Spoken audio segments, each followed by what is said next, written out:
Hello बच्चों, अब हम स्टार्ट करते हैं nephrons.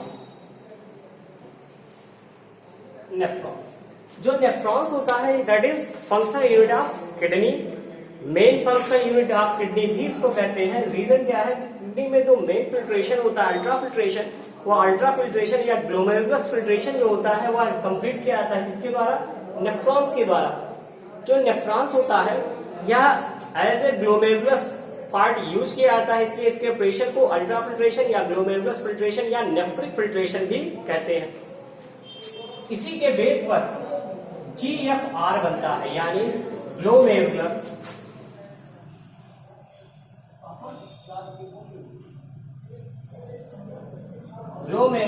Filtration rate.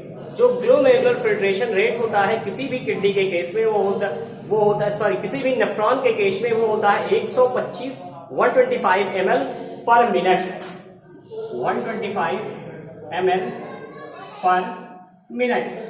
It means जो नेफ्रिक फिल्ट्रेशन होता है वह कितना होता है? लगभग एक डेली कितना होगा? 1 डे से यानी 24 आवर्स का जो होता है वो होता है क्या? 170 to 180 लीटर जो नेफ्रिक फिल्ट्रेट बनता है वह पर डे फाउंड होता है। अब अगर हम बात करें नेफ्रॉन्स की, तो जो नेफ्रॉन्स होता है ये 2 पार्ट्स में डिवाइड होता है। नेफ्रॉन्स जो होता है ये 2 पार्ट्स में डिवाइड होता है। पहला तो होता है बोमेन्स कैप्सूल, और जो दूसरा पार्ट होता है दैट इज नेफ्रिक ट्यूब्यूल्स या इसी को एक्सक्रेटरी ट्यूब्यूल्स भी बोलते हैं। जो हमारा नेफ्रिक ट्यूब्यूल्स पार्ट होता है ये फिर डिवाइड होता है 3 पार्ट्स में, that is PCT, loop of Henle please, और तीसरा पार्ट जो होता है दैट इज DCT। PCT का जो फुल फॉर्म होता है यानी proximal convoluted tubules, loop of Henle's, और DCT यानी डिस्टल कॉन्वोल्यूटेड ट्यूब्यूल्स। जो सिलेक्टिव रीअब्जॉर्वेशन का मेन साइट माना गया है किसी भी नेफ्रॉन्स के केस में वह क्या होता है? PCT होता है। और ये रीअब्जॉर्वेशन किसका किसका करता है? सोडियम, कैल्शियम, ग्लूकोज, सोडियम हो गया, कैल्शियम हो गया, ग्लूकोज, अमाइनो एसिड, इन सब का जो एब्जॉर्वेशन होता है वो किसके द्वारा होता है? हमारे प्रॉक्सिमल कॉन्वोल्यूटेड ट्यूब्यूल्स के द्वारा होता है। जबकि जो हमारी लूप ऑफ हेनले है या मैक्सिमम H2O का एब्जॉर्वेशन करती है, यानी जल का मैक्सिमम जो होता है वाटर सबसे ज्यादा एब्जॉर्ब होता है लूप ऑफ हेनले के द्वारा। इसके एक्सेप्शन में या कुछ और भी आपके एलिमेंट्स है जिनको क्या करता है? ट्रेस अमाउंट में एब्जॉर्ब करता है, दैट इज क्लोराइड, पोटेशियम और विटामिन, ठीक, या आप कह सकते हैं सोडियम। इनको यह क्या करता है? ट्रेस अमाउंट में इनको भी क्या करता है? एब्जॉर्ब करता है। जबकि अगर हम बात करें DCT डिस्टल कॉन्वोल्यूटेड ट्यूब्यूल्स, तो यह कलेक्टिंग डेप्थ होता है और यह क्या करता है? रीअब्जॉर्ब भी करता है, ठीक। अब DCT फिर होता है कि किस चीज का रीअब्जॉर्वेशन करता है? तो DCT भी वाटर का रीअब्जॉर्वेशन करता है, लेकिन जो DCT होता है ये जक्स्ट्रा ग्लोमेरुलस सेल्स का बना होता है या जक्स्ट्रा ग्लोमेरुलस ऑपरेटस का बना होता है, इसके पास होते हैं, जिसके कारण ये क्या करता है? ये एक्सेस वाटर बॉडी के बाहर एक्सक्रीट ना हो इस चीज को भी कंट्रोल करता है, और इस चीज के लिए क्या करता है? वाटर को वापस ब्लड में सेंड कर देता है। अब अगर हम इसको फिगर से समझने की कोशिश करें तो जो फिगर होता है, अगर हम फिगर की बात करें तो जो हमारा बोमेन कैप्सूल होता है, बोमेन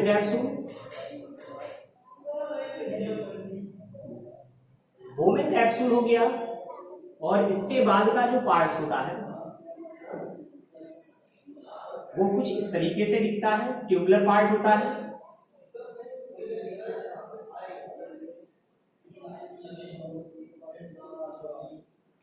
जो बोमेन कैप्सूल ये अपर पार्ट जो होता है cup like structure that is called Bowman capsule, यही cup like structure, Bowman capsule, that cup like structure called Bowman capsule.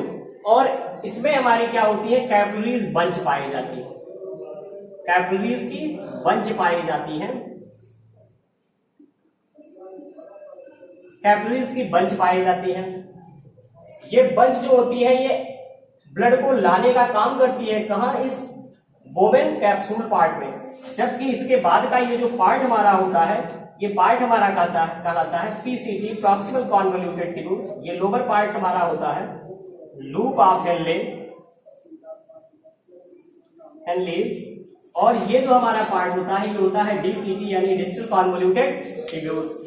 जो हमारा बंच, कैपिलरीज बंच होता है, जब इसमें ब्लड आती है तो ये क्या होता है, ये उस प्रेशर के कारण जो हमारी वॉल होती है, इस बोमेन कैप्सूल की वॉल, इस वॉल से चिपक जाता है, और इससे क्या होता है, तेजी से जो हमारे वाटर इनसॉल्युबल पार्ट्स हैं वो सारी चीजें क्या होती हैं, फिल्टर हो करके आ जाती है कहां, बोमेन कैप्सूल में। इस कंडीशंस में क्या होता है, excess water, glucose, amino acids, vitamin, sodium, potassium, जल, अमोनिया, यूरिया, ये सारी चीजें क्या होती है, तेजी से फिल्टर हो जाती है। बट चूंकि सारी चीजें एक्सेसिव अमाउंट पे फिल्टर होती है, इसलिए इनको डायरेक्ट एक्सक्रीट नहीं किया जा सकता है।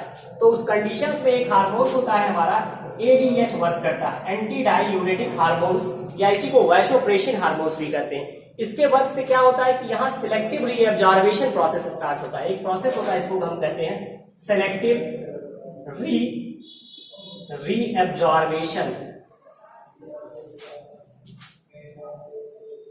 रीएब्जॉर्बेशन प्रोसेस स्टार्ट हो जाता है।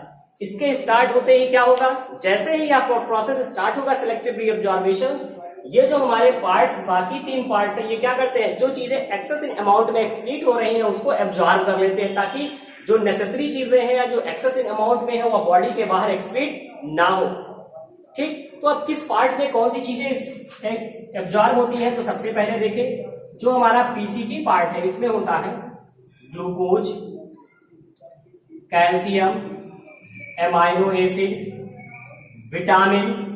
विटामिन में स्पेशली कौन सी विटामिन, तो vitamin C, specially vitamin C. इसके बाद सोडियम, सोडियम में कितना परसेंट, लगभग 70% यहाँ एब्जॉर्ब होता है। बाकी शेष जो पार्ट होता है वो लूप ऑफ हेनलेज में भी, यानी जो हमारा लूप ऑफ हेनले है यहाँ भी सोडियम का एब्जॉर्बेशन होता है। जबकि जो फिर पोटेशियम की बात आती है, जो पोटेशियम होता है वो यहाँ पोटेशियम लगभग 75% एब्जॉर्ब हो जाता है, और शेष जो पोटेशियम एब्जॉर्ब होता है वो कहाँ होता है, लूप ऑफ हेनले में। साथ ही लूप ऑफ हेनले जो होता है इसमें क्लोराइड भी एब्जॉर्ब होता है, बट यहाँ क्लोराइड एब्जॉर्ब नहीं होता है। इसके साथ यहाँ क्या होता है, स्मॉल अमाउंट ऑफ H2O यानी जल। ठीक, उसके और क्या क्या, NH3 यानी अमोनिया एंड यूरिया, जो नेसेसरी चीजें थी बहुत थोड़े अमाउंट में। जबकि जो हमारा ये पार्ट है लूप ऑफ हेनले का, लूप ऑफ हेनले में 2 पार्ट्स है, एक राइट साइड एक लेफ्ट साइड। जो पार्ट डायरेक्ट कनेक्ट है किससे, बोमेन कैप्सूल से, इस पार्ट को हम कहते हैं डिसेंडिंग लूप ऑफ हेनलेज, और जबकि जो पार्ट इसके अपोजिट है वो कहलाता है असेंडिंग लूप ऑफ हेनलेज। जो डिसेंडिंग पार्ट है इसमें जल का एब्जॉर्बेशन होता है, जबकि जो असेंडिंग पार्ट है इसमें आयन का एब्जॉर्बेशन हो रहा है। अब ये जब पार्ट एब्जॉर्ब हो जाते हैं तो ऐसा भी होता है कि कुछ चीजें क्या होती है, डायरेक्ट मिला दी जाती है। कभी कभी कुछ चीजें जो यूरिया और अमोनिया यहाँ वाटर के साथ एब्जॉर्ब हो गया है, इस अमोनिया और यूरिया को बॉडी के अंदर रखना टॉक्सिसिटी बॉडी की बढ़ाना होता है, इसलिए इसको क्या किया जाता है, जो डीसीटी होती है इस रीजन पे हमारी जुक्स्टाग्लोमेरुलस सेल्स पाई जाती है, और जुक्स्टाग्लोमेरुलस जंक्शन होता है, जिस पर पॉइंट पर ये क्या करते हैं, जो यहाँ ट्रेस अमाउंट में इसका एब्जॉर्बेशन हुआ है ये डायरेक्ट यहाँ क्या की जाती है, मिला दी जाती है, और ये क्या होती है, बॉडी के बाहर डायरेक्ट एक्सक्रीट कर दी जाती है। और इसी तरीके से ये हमारा क्या होता है, जो नेफ्रॉन्स होता है ये सिंपली वर्क करता है।